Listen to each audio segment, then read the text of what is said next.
బాణాసురుడు తపస్సు చేశాడు బ్రహ్మదేవుడు తపస్సు చేస్తే ఆ బ్రహ్మదేవుడు ప్రత్యక్ష అయ్యి ఏంటి నాయనా నీ కోరిక అని అడిగితే నాకు సావు లేకుండా ఉమ్మన్నాడు ఆ రాక్షసుడు సావు లేకుండా ఉమ్మంటే సరే అయితే ఇంకో కోరుకోక అలాంటి కోరుకోక అని బ్రహ్మదేవుడు అన్నాడు.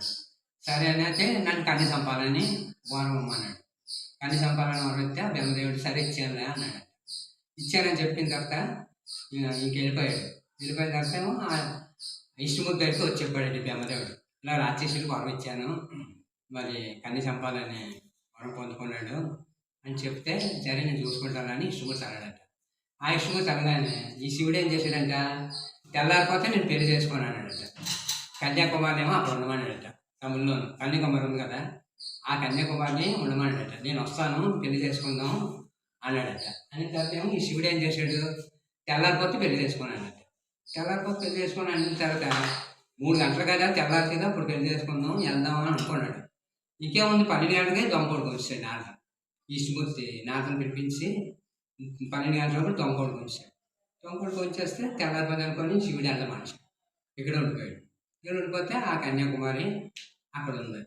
ఈ రాక్షసుడు అక్కడ ఎంటర్ అయ్యి ఆ శివుడే వస్తాడు, అన్ని నాటకాలు పుస్తకాలు నా దగ్గర వజ్రవైట్లు ఉన్నాయి, నా దగ్గర కిమ్మిర్సులు ఉన్నాయి, నేను మహారాణి చేస్తాను, నేను మహారాజుని ఇలాగని చెప్పి ఎన్నో మాట్లాడాడు.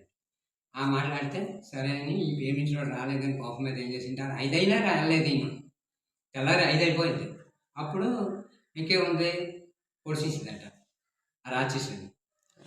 కన్నీ చంపాలి కదా, పాపం పూర్తి చేసింది. మరి ఆ పాపం పూర్తి చేసేస్తే అప్పుడు ఆ కన్యాకుమారి శివుడు రాలేదని కోపం మీద ఏమో అక్కడ ఉండిపోయి క్యామ్ శివుడు కాళ్ళలోకి అని చెప్పిందట.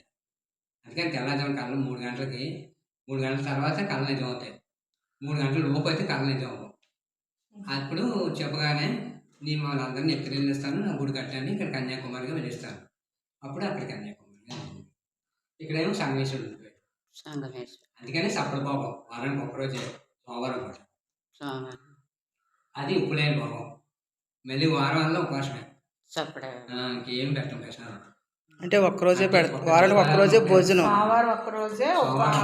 చప్పడి భోజనం చప్పడి పప్పు అంటే చప్పడిది బియ్యము బెల్లము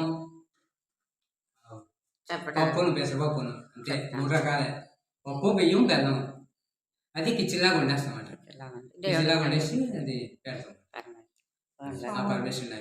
అంటే రోజు నైవేద్యం పెట్టరు, ఇంకా రోజు పెట్టాం, వారానికి ఒకరోజు. అది పురాతనమైన అప్పుడు పూర్వం మా వాళ్ళు చేశారు పెట్టడం, అదే కంటిన్యూగా అవుతుంది. ఇక్కడ కళ్యాణం అవ్వలేదు. మళ్ళీ చోడవరం గమనించిన ఆలయం ఉందా, కళ్యాణం అయింది. అది అంటే ఇక్కడ కళ్యాణాలు అవ్వా, కళ్యాణం అవ్వలేదు. ఏడాగా మండపం పెట్టుకొని చేస్తాం అన్నమాట కార్తీక.